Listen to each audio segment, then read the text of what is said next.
In the summer of 1989, one of the most shocking crimes in American history took place inside a luxurious mansion in Beverly Hills. The victims were José Menendez and Kitty Menendez, a wealthy married couple known for their success, power, and expensive lifestyle. But what made the case truly horrifying was the identity of the killers. According to investigators, the people responsible were their own sons, Lyle and Erik Menendez. At first, the brothers appeared devastated by the deaths of their parents. They cried during interviews, attended funerals, and acted like grieving sons who had lost everything. Friends and neighbors felt sympathy for them. Nobody imagined that the two young men standing beside their parents' coffins would later become the main suspects in the murders. The Menendez family appeared perfect from the outside. José Menendez was a successful entertainment executive who had built a powerful career in business. He demanded discipline, perfection, and obedience from his children. Kitty Menendez, meanwhile, struggled emotionally and reportedly suffered from depression. Despite living in luxury, the family's private life was filled with tension, pressure, and emotional conflict. Lyle and Erik grew up in an environment where success was expected at all times. They attended elite schools, played sports, and enjoyed a wealthy lifestyle. But behind closed doors, serious family problems were reportedly growing. Years later, during the trial, the brothers claimed they had experienced years of emotional and physical abuse from their father. These claims divided public opinion across America. On the night of the 20th of August, 1989, the brothers entered their parents' home carrying shotguns. José and Kitty were sitting in the living room watching television. Moments later, the quiet mansion exploded into violence. The attack was sudden and brutal. Investigators later described the scene as one of the most disturbing crime scenes they had ever witnessed. After the killings, the brothers immediately tried to avoid suspicion. They drove away from the mansion, went to a movie theater, and later contacted emergency services while pretending to have discovered the bodies. During the emotional phone call, Erik could be heard crying and shouting for help. At first, police believed the family may have been targeted by organized criminals or business enemies, because José Menendez was a wealthy executive. However, something soon began to look suspicious. In the months after the deaths, Lyle and Erik started spending enormous amounts of money. They purchased luxury watches, expensive cars, designer clothing, restaurants, and even tennis coaching. Millions of dollars from their parents' estate disappeared quickly. Their behavior confused investigators because grieving sons usually did not celebrate with extravagant spending immediately after losing their parents.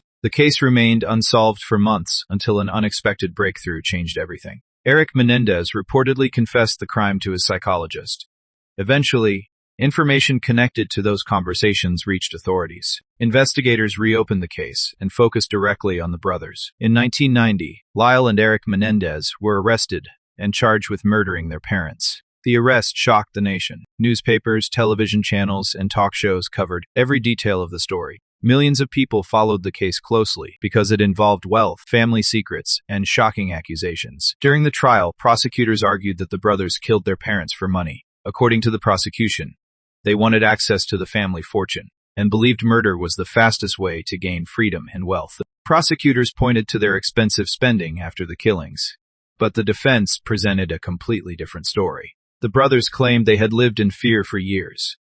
They described a household controlled by intimidation, anger, and abuse. Erik and Lyle told the court that they believed their lives were in danger and that the killings happened because they feared their parents would harm them. Their emotional testimony shocked the courtroom and divided the public. Some people believed the brothers were victims of terrible abuse who eventually snapped under pressure. Others believed they were manipulative killers inventing stories to escape punishment. The trial became one of the most controversial criminal cases in America. During the 1990s, television networks broadcast large portions of the courtroom proceedings. Viewers across the country debated the case daily. It became one of the earliest examples of a trial turning into a media spectacle.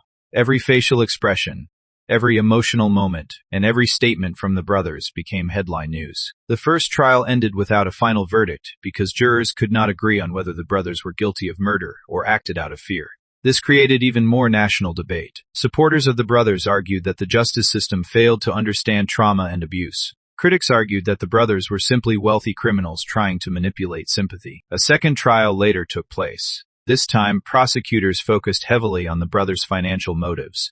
Some of the emotional abuse testimony was reduced, and the court emphasized evidence connected to planning and greed. Eventually, Both brothers were convicted of first-degree murder. In 1996, Lyle and Erik Menendez were sentenced to life in prison without the possibility of parole. The decision officially ended one of the most famous murder trials in American history. But public debate never truly disappeared. Years later, documentaries, books, podcasts, and television dramas continued exploring the case. Some people still believe the brothers were dangerous killers, motivated by money. Others believe their claims of abuse deserved greater understanding. The story continues to generate intense discussion even decades later. Inside prison, the brothers reportedly changed significantly over time. They became involved in educational programs and maintained communication with supporters. For many years, they were held in separate prisons before eventually being reunited in the same correctional facility. The Menendez case became more than just a criminal investigation. It transformed into a national conversation about family violence, trauma, wealth, psychology, and justice. The story showed how appearances can hide dark realities, and how public opinion can become deeply divided when complicated emotions and shocking crimes collide. Even today, the case remains one of the most talked about family murder stories in American history. New generations continue discovering the story through documentaries and online discussions.